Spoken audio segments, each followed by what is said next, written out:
Shalom Abraha, que le bon Dieu vous protège, vous donne la santé, la joie. Et Bisrot Rabbi Himpidu soit avec vous. N'oubliez pas de diffuser ces cours. C'est vrai, c'est plus 5 minutes aujourd'hui, parce que 5 minutes plus les taxes, et plus la TVA, eh ben, ça devient 7 minutes, 8 minutes. C'est pas grave.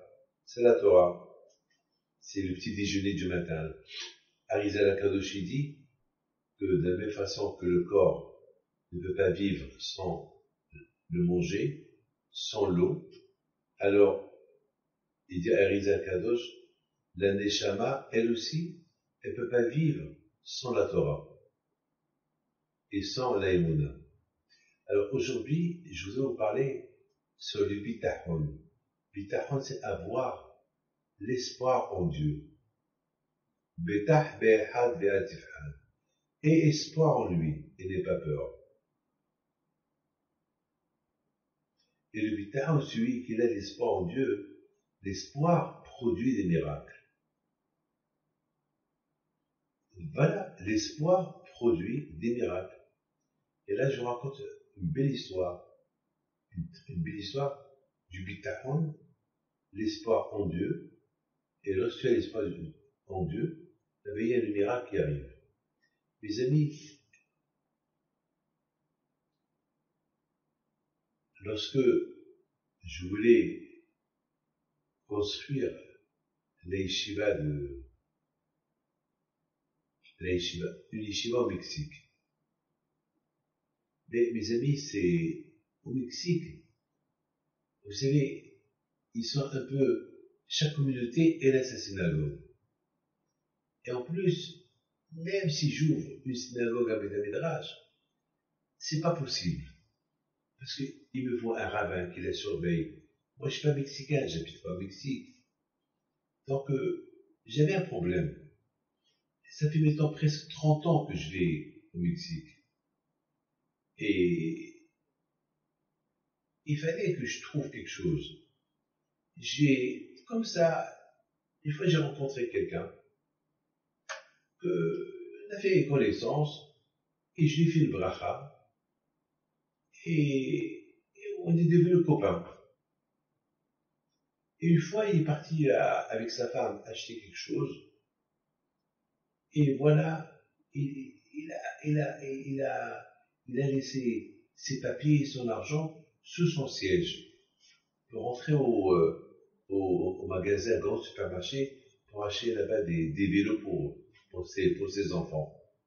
Il y avait des vélos en selle, moins de 50% de réduction.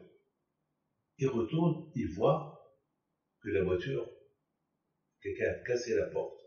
Tout de suite, il regarde sur le siège, il voit qu'on lui a volé les passeports, l'argent, tout.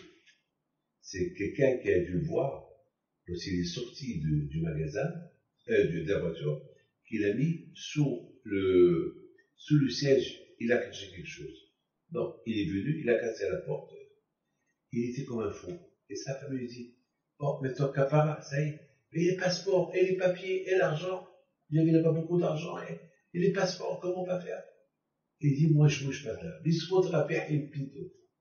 Il dit, mais ici c'est le Mexique. Celui qui t'a volé est parti. Et il est déjà peut-être en Australie. Ça y est. Mais j'attends quoi? Qu'est-ce qu'il va te faire avec un pinto? Il dit, je m'en fous. Avec un pinto. Avec un pinto. Ils sont restés là-bas 2 heures. Il commençait déjà à commencer à faire nuit. Et c'est dangereux au Mexique.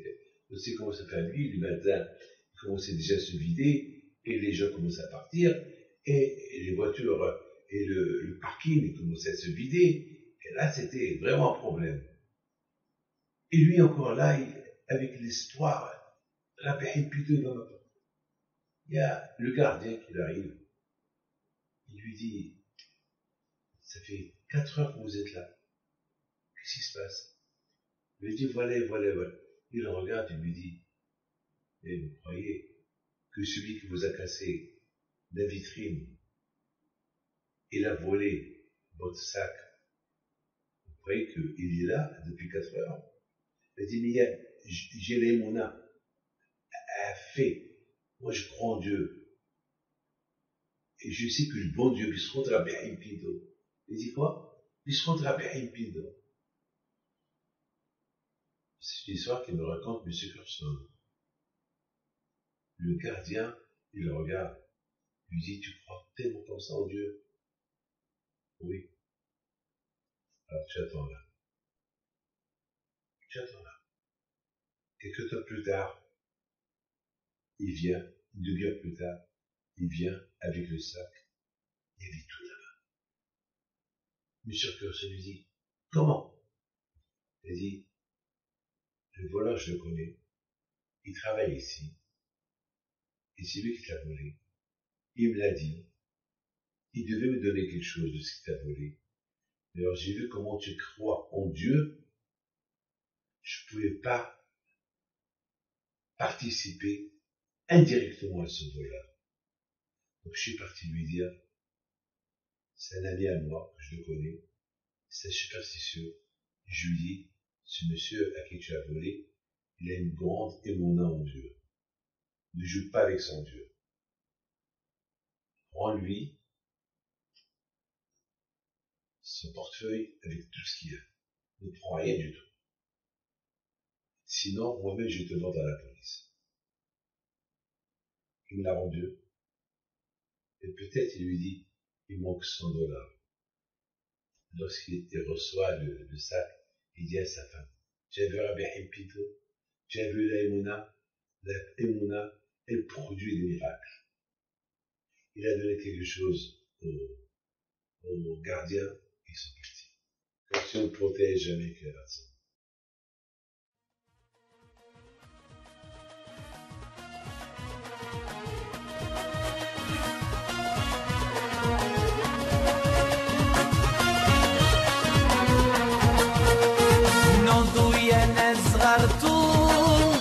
على ربيعها يمبينتو وقف لنا زي خوتو يا وز خوت